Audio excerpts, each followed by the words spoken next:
Toll नाका परिसरात हिरकणी बसला भीषण आग, 17 प्रवासी थोडक्यात बचावले.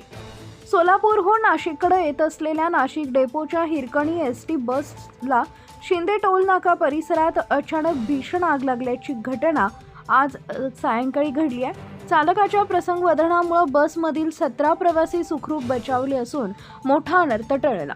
मिळालेल्या माहितीनुसार नाशिक डेपोची हिरकणी बस MH06 BW 1235 सोलापूरहून नाशिककडे येत होती.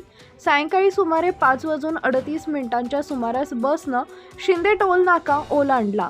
टोल नाक्यापासून काही अंतरावर असलेल्या मोर्या हॉटेल समोर बसच्या पुढील भागातून अचानक धूर निघू लागल्याचं चालक विलास रखोचोले आणि वाहक संदीप मोरे यांच्या लक्षात आले. परिस्थितीचं गांभीर्य ओळखून चालकानं तत्काळ बस रस्त्याच्या कडेला उभी केली व सर्व प्रवाशांना सुरक्षितपणे खाली उतरवले. काही क्षणातच बसनं पेट घेत आगीचं रौद्ररूप धारण केलं आणि पाहता पाहता संपूर्ण बस आगीच्या भक्ष्यस्थानी पडली. घटनेची माहिती मिळताच टोल नाका कर्मचारी भिकचंद पोरजे यांनी अग्निशामक दलाला कळवले. त्यानंतर नाशिक रोड व सिन्नर MIDC अग्निशामक केंद्राचे प्रत्येकी एक बंब घटनास्थळी दाखल झाले.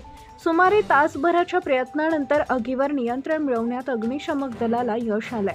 आग विझवण्यासाठी नाशिक रोड अग्निशामक दलाचे प्रभारी केंद्रप्रमुख राजेंद्र सोनवणे, रामदास काळे, लक्ष्मीकांत बेंद्रे, यश बिडवे, हरिओम खालकर व जाचक यांनी अथक परिश्रम घेतले. दरम्यान घटनेची माहिती मिळताच नाशिक रोड पोलीस ठाण्याचे वरिष्ठ पोलीस निरीक्षक जितेंद्र सपकाळे यांनी पथकासह घटनास्थळी धाव घेतली. पोलिसांनी वाहतूक सुरळीत करत मदतकार्य केले. सुदैवानं या घटनेत कोणतीही जीवितहानी झाली नसली तरी एसटी बसचं मोठ्या प्रमाणात नुकसान झाले असून आगीचं नेमकं कारण अद्याप समजू शकलेलं नाहीये.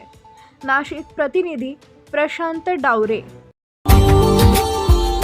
Subscribe now and press the bell icon. Never miss an update.